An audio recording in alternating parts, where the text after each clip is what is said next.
شروع کرتا ہوں اللہ تعالیٰ کے نام سے جو بڑا مہربان نہایت رحم والا ہے۔ ابان بن عثمان کہتے ہیں سیدنا زید بن ثابت تقریباً نصف النہار کے وقت مروان کے پاس سے نکلے۔ ہم نے کہا اس نے اس وقت کسی چیز کے بارے میں سوال کرنے کے لیے ان کو بلایا ہوگا، چنانچہ میں اٹھ کر ان کے پاس گیا اور ان سے اس بارے میں پوچھا۔ سیدنا زید نے کہا جی ہاں، اس نے مجھ سے ایسی چیزوں کے بارے میں پوچھا جو میں نے رسول اللہ صلی اللہ علیہ وآلہ وسلم سے سنی تھیں۔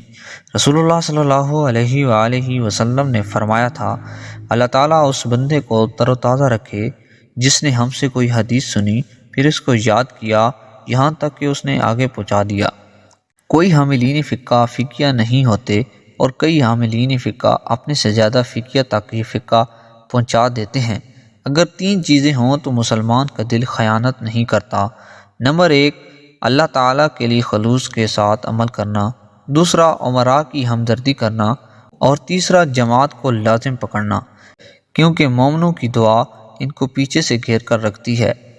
نیز آپ صلی اللہ علیہ وآلہ وسلم نے فرمایا جس کی فکر اور غم آخرت ہو اللہ تعالیٰ اس کا شیرازہ مجتمع کر دیتا ہے اور اس کے دل میں غنا رکھ دیتا ہے اور دنیا ذلیل ہو کر اس کے پاس آتی ہے، لیکن جس کی نیت اور عزم دنیا ہی ہو تو اللہ تعالیٰ اس کے مشاغل بڑھا دیتا ہے اور اس کی فقیری اس کی پیشانی پر رکھ دیتا ہے، اور دنیا بھی اس کو اتنی ہی ملتی ہے جتنی اس کے مقدر میں لکھی ہوتی ہے۔